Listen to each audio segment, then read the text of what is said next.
सादर नमस्कार, सादर जय जिनेंद्र। क्षमा ब्रेकिंग जैन न्यूज प्रतिदिन प्रातः, दोपहर एवं रात्रि में देश भर से संपूर्ण जैन समाज से संबंधित सही और सकारात्मक समाचारों के लिए देखना और सुनना न भूलें। साथ में आपसे विनम्र निवेदन है कि यदि आपने इस चैनल को सब्सक्राइब नहीं किया है तो कृपया अवश्य कीजिए और शेयर और लाइक करके धर्म प्रभावना में सहयोगी एवं सहभागी बनिए। नमस्तु महाराज श्री।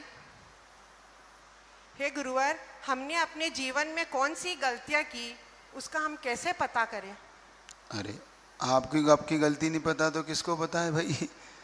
कुछ अज्ञात गलतियां होती, कुछ ज्ञात गलतियां होती। ये बात, ये प्रश्न ऐसा हो सकता है कि हमारी जो गलतियां हमें पता है वो तो हमें पता ही है, लेकिन कुछ अज्ञात अज्ञान भाव से जो हमें पता ही नहीं कि ये गलतियां, तो उसके लिए हम क्या कर सकते हैं, ये प्रश्न हो सकता है।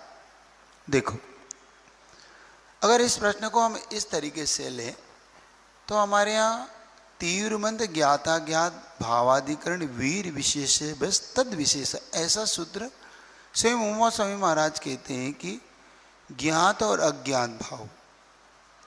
ज्ञात भाव का मतलब होता है जो हमें पता है, अज्ञात भाव का मतलब होता है जिसकी हमें कोई जानकारी ना हो। जैसे बाजार के प्रोडक्ट आते हैं, आप कहते हैं महाराज जी हमें पता ही नहीं कि इनमें क्या मिला है ना।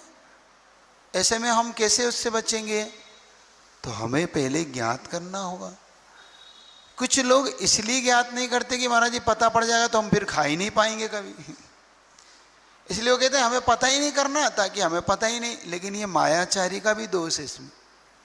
ये तो हमें जो दोष नहीं पता है या पता करना है, और मान लो पता करना है कि हमारे कौन से दोष हैं, इसका मतलब हमें आगम का सहारा लेना चाहिए। जो चीज़ आगम बता सकता है वो कोई नहीं बता सकता। इसका मतलब हमारा स्वाध्याय इतना दृढ़ हो कि हमें ये पता हो ये गलत है ये सही है, फिर उस पर हम चल सकते हैं। इसका मतलब हमें स्वाध्याय की सख्त ज़रूरत है। जिस स्वाध्याय से हम ये पता कर लें कि भाई ये मेरे लिए अहितकारी है, ये दोषयुक्त है, इन कार्यों को नहीं करना है। जब इस तरीके से हम आगे बढ़ेंगे तो निश्चित तौर पे हम बहुत से पापों से स्वयं बचने लग जाते। हम स्वयं ही ज्ञात नहीं करते, इसका मतलब हम कमी हमारी है ना। तो अगर आपको ये पता करना है कि कौन से दोष हैं, इनसे क्या क्या है, तो पूरा तत्वार्थ सूत्र का आश्रव अधिकार पढ़ना चाहिए आप लोगों को। छठा और सातवां जो आश्रव अधिकार है उसमें एक एक चीज उमा स्वामी महाराज ने खोली है, किस किस चीज के कैसे कैसे दोष लगते हैं और क्या क्या अतिचार है, क्या अनाचार है, क्या अतिक्रम है, क्या व्यतिक्रम है। तो इन चीज़ों को आप छठे और सातवें अध्याय से खोज सकते हैं, वहाँ से आपको सारी जानकारी लग जाएगी। बहुत अच्छा अध्याय, आप लोग उसका स्वाध्याय करें, ये आपके लिए सबसे श्रेष्ठ होगा। महाराज श्री, एक ये है कि अपने जैन भगवान के अपन भोग नहीं लगाते हैं, फिर मंदिर में द्रव्य क्यों चढ़ाते हैं महाराज श्री? भोग नहीं लगा लेकिन भक्ति तो करते हैं। हम भोग नहीं लगाते क्योंकि हमारे भगवान खाने का काम नहीं करते। भोग वहाँ लगता है जहाँ प्रसाद बनाना होता है। हमें प्रसाद बनाना ही नहीं है क्योंकि हम जो कुछ देंगे वो संपूर्ण देंगे, और भोग में भगवान को कुछ दे के कुछ निकाल लिया जाता है और अपने उपयोग में ले लिया जाता है। तो हमें वैसा कुछ तो करना ही नहीं है। हमें तो जो चढ़ाना है संपूर्ण चढ़ाना है और उसे पूरा समर्पित करना है। अब द्रव्य चढ़ाएं, क्यों चढ़ाएं हम फिर द्रव्य? हम भगवान की लिए हमें भक्ति जब करना होता है, अनुराग से जब भरता है भक्त, तो उस अनुराग में कुछ समर्पित करता है। जैसे आप जब स्वाहा बोलते हैं ना, ओम ह्रीम अक्षतम निरपांति स्वाहा, स्वाहा का मतलब ही होता है कुछ देना। तो खाली हाथ कैसे स्वाहा होगी? खाली हाथ स्वाहा बोल ही नहीं सकते, क्योंकि स्वाहा शब्द बता रहा है कि मैं समर्पित करता हूं। तो खाली हाथ कैसे समर्पित होगा? इसके लिए हमें कुछ द्रव्य का आलंबन हमें आवश्यक होता है।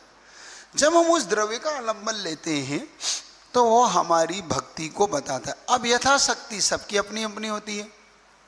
कोई लोग गजमोती चढ़ाते हैं, कुछ लोग मोती चढ़ाते हैं, कुछ लोग हीरे पन्ने चढ़ाते हैं, कोई चांदी के फूल चढ़ाता है, कोई सोने के स्वर्ण चढ़ाता है, तो कुछ लोग अक्षत नैवेद्य चढ़ाते हैं। जिनकी जैसी यथाशक्ति होती वो वैसा चढ़ाता है। इसलिए चूंकि द्रव्य पूजा आपके लिए आवश्यक है भाव पूजा के सहित। साधुओं के लिए मात्र भाव पूजा कहा, क्योंकि द्रव्य वो रखते ही नहीं, कोई उनके पास सावध्य नहीं, उनके पास कोई जेब नहीं, कोई अकाउंट नहीं, वो कहाँ रखेंगे, इसलिए वो भाव पूजा कर लेते। तो मुख्य रूप से आचार्य समंतमत स्वामी ने जो शब्द दिया वो शब्द ये दिया है, धावते वारी। जैसे कीचड़ को धोने के लिए पानी होता है, वैसे ही 5 पापों को धोने के लिए दान होता है। तो ये एक प्रकार सा आपका दान है पूजा के निमित्त से, जो आप वहाँ पर भगवान की भक्ति में चढ़ाते हैं, ऐसा वहाँ पे मानना चाहिए। नमोस्तु महाराज। चल। महाराज श्री के चरणों में त्रिबार नमोस्तु। महाराज श्री 24 तीर्थंकर भगवान के जो नाम हैं वो हमारे जीवन में किस तरह लाभकारी हैं, या वो नाम जैसे सत्य सिद्धता को लेकर होते हैं? तो 24 तीर्थंकरों के नाम सभी शुभ है, और जो शुभ होते हैं वो हमेशा लाभकारी ही होते हैं। एक भी नाम अशुभ नहीं है इसमें, क्योंकि ये सारे के सारे नाम स्वयं स्वधर्म इंद्र रखता है, स्वयं रखता है, और इनके भी कोई मीनिंग होते हैं, सबके अपने अर्थ होते हैं, ऐसा नहीं बिना अर्थ का, और सबके सुंदर अर्थ होते हैं। इसलिए अपने बच्चों के नाम तीर्थंकरों के नाम पे रखना चाहिए, क्योंकि शुभ होने से हमेशा वो लाभदायक होते।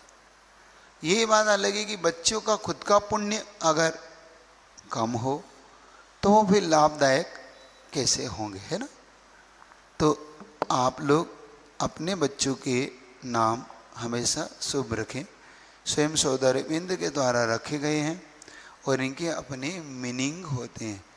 हमेशा इनका उपयोग अच्छे कार्यों के लिए अपने बच्चों के लिए रखें। नमस्ते महाराज। Kshama breaking Jain news YouTube channel पर विज्ञापन देकर धर्म प्रभावना में बने सहभागी। विज्ञापन देने हेतु संपर्क कीजिए मोबाइल नंबर 9026900740 एवं समाचार एवं वीडियो भेजने हेतु WhatsApp number 9335236222। Kshama breaking Jain news YouTube channel देखने के लिए आपको बहुत बहुत धन्यवाद। सादर प्रणाम, सादर जय जिनेंद्र।